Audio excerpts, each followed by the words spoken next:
Guys आज के इस वीडियो में आपको बताने वाला हूँ कि आप किसी भी फाइल को जिप और अनजिप कैसे कर सकते हो। यानी कि अगर कोई भी जिप फाइल है तो अगर आप उसे अनजिप करना चाहते हो तो अनजिप कर सकते हो, अगर आप उसको जिप करना चाहते हो तो जिप भी कर सकते हो। तो यहाँ पर सबसे पहले मैं क्लियर कमांड का यूज़ करूँगा एंड देन क्लियर कर लेता हूँ और इसको मैं थोड़ा बड़ा कर देता हूँ जिससे कि आपको अच्छी तरह से दिखेगा। अब यहाँ पर सबसे पहले आपको कुछ कमांड रन करनी पड़ेगी। सबसे पहले आपको pkg update and pkg upgrade command का यूज़ करना पड़ेगा, क्योंकि हमारा जो टर्मिनल है इमुलेटर का ये अपडेट एंड अपग्रेड होना चाहिए, जो तभी ये प्रॉपर वर्क करेगा।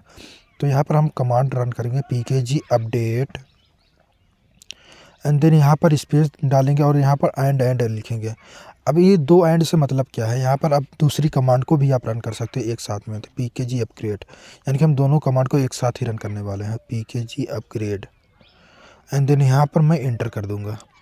अब यहाँ पर अगर आपका टर्मिनल अपडेटेड नॉन अपग्रेडेड है तो ये तुरंत ही हो जाएगा, अगर नहीं है तो यहाँ पर ये थोड़ा सा टाइम लेगा। तो यहाँ पर मेरा अपडेट एंड अपग्रेड है। अब यहाँ पर आपको जिप और अनजिप को इंस्टॉल करना पड़ेगा। तो यहाँ पर आपको कुछ कमांड रन करनी पड़ेगी। यहाँ पर सबसे पहली कमांड आती है pkg install zip, pkg install zip and then यहाँ पर आपको एंटर कर देना है। तो यहाँ पर जो जिप होगा वो इंस्टॉलिंग होना स्टार्ट हो जाएगा।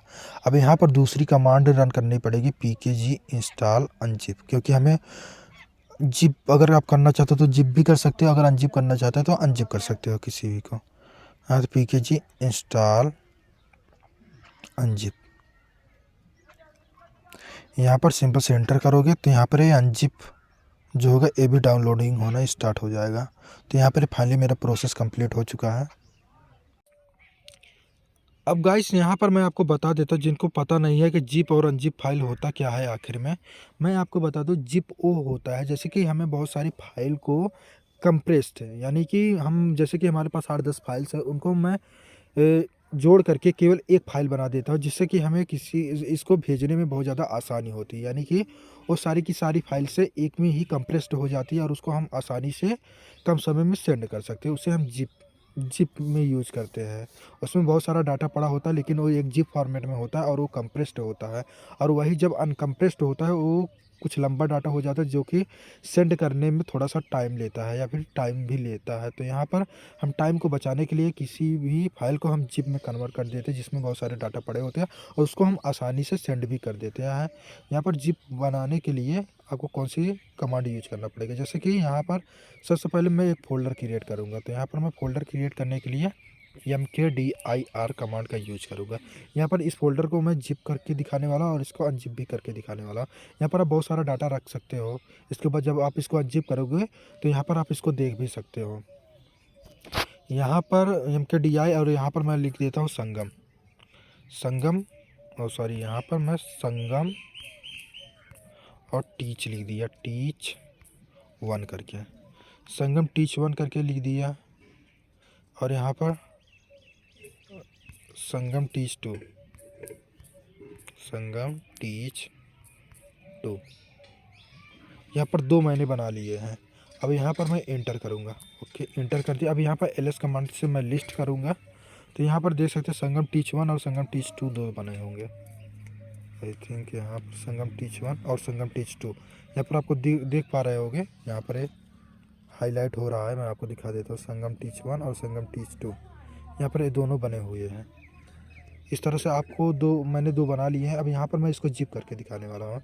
तो यहाँ पर जिप करने के लिए आपको कमांड यूज करनी पड़ेगी। जिप करने के लिए आपको कमांड यूज करनी पड़ेगी जिप टेस्ट डॉट जिप लिख सकते हो। जैसे कि मुझे इन दोनों को इसमें जिप करके रखना पड़ेगा। तो यहाँ पर मैं एक कमांड यूज करूँगा, जिप टेस्ट डॉट जिप। यहाँ पर ये जो एक्सटेंशन मैं यूज़ कर रहा हूँ जिप का, इसी से जिप हो जाएगा। अब यहाँ पर मैं लिखूँगा फोल्डर 1 और फोल्डर 2, जैसे कि मैंने यहाँ पे बनाया है संगम टीच 1 संगम टीच 2। यहाँ पर मैं लिखूँगा संगम टीच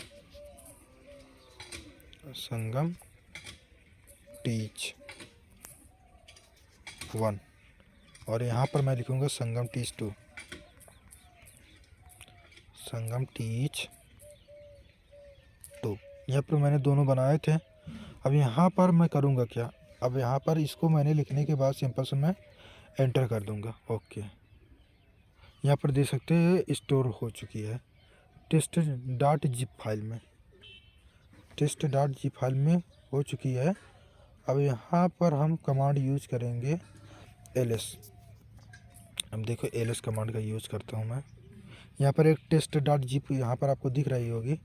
अब यहाँ पर हमको इसको अनजिप कैसे करना है, कैसे आप इसको रिमूव कर सकते हो, तो यहाँ पर आपको कमांड यूज करना पड़ेगा rmdir। rmdir का मतलब होता है रिमूव डायरेक्टरी। यहाँ पर rmdir कमांड का यूज करूँगा। यहाँ पर डोंट वरी, यहाँ पर रिमूव नहीं होगा। इसके बाद यहाँ पर मैं लिखूँगा उसी फोल्डर का नाम, संगम टीच 1, संगम टीच 2, संगम टीच 1। यहाँ पर मैंने स्पेस दे दिया है, कोई बात नहीं। यहाँ पर अप एरो की मदद से, यहाँ पर जो आपको अप एरो दिख रहा है, इससे आप डायरेक्टली ऑटो फिल भी कर सकते हो, यानी कि जो आप लिखे होंगे वो दोबारा से यहाँ पर आ जाएगा। जैसे इस पर मैं क्लिक करूँगा, यहाँ पर ये आ चुका। अब यहाँ पर मैं इससे जाऊँगा यहाँ पर और यहीं पर सिंपल से कमांड लिख दूँगा rmdir। यहाँ पर मैं गया और यहाँ पर मैं लिखूँगा rmdir एंड देन यहाँ पर rmdir और यहाँ पर मैं एंटर कर दूंगा फॉर रिमूविंग के लिए। अब यहाँ पर एंटर कर दिया। अब यहाँ पर मैं लिखूँगा अनजिप, अनजिप, और यहाँ पर अनजिप लिखने के बाद यहाँ पर जो आपने लिखा था test dot zip, test dot zip, और यहाँ पर मैं टेस्ट डॉट जिप लिखा था तो यहाँ पर टेस्ट डॉट जिप लिखूँगा। और यहाँ पर देख सकते हो दोनों एक में ही स्टोर्ड हो गए थे। यहाँ पर अनजिप करूँगा फॉर अनजिप फाइल करने के लिए, और यहाँ पर मैं सिंपल से एंटर कर दूँगा और यहाँ पर ये देख सकते हो अनजिप हो चुकी है। यहाँ पर ये देख सकते हो इसके अंदर जो डाटा पड़ा था यहाँ पर ये दिख रहा है, क्रिएटिंग संगम टीच 1, संगम टीच 2, और यहाँ पर ls कमांड की मदद से मैं देख भी लूँगा। यहाँ पर देख सकते हो ls कमांड की मदद से मैंने देख भी लिया और यहाँ पर ये सारा कुछ शो होने लगा। तो इस तरह से आप इसको जिप कर सकते हो, अनजिप कर सकते हो। यहाँ पर जब मैंने जिप किया था तो यहाँ पर दोनों फाइल कंप्रेस्ड हो गई थी। यहाँ पर भी आप देख सकते हो यहाँ पर एडिंग यानी कि ऐड हो गई थी, दोनों फाइल उसी के अंदर स्टोर्ड हो गई थी।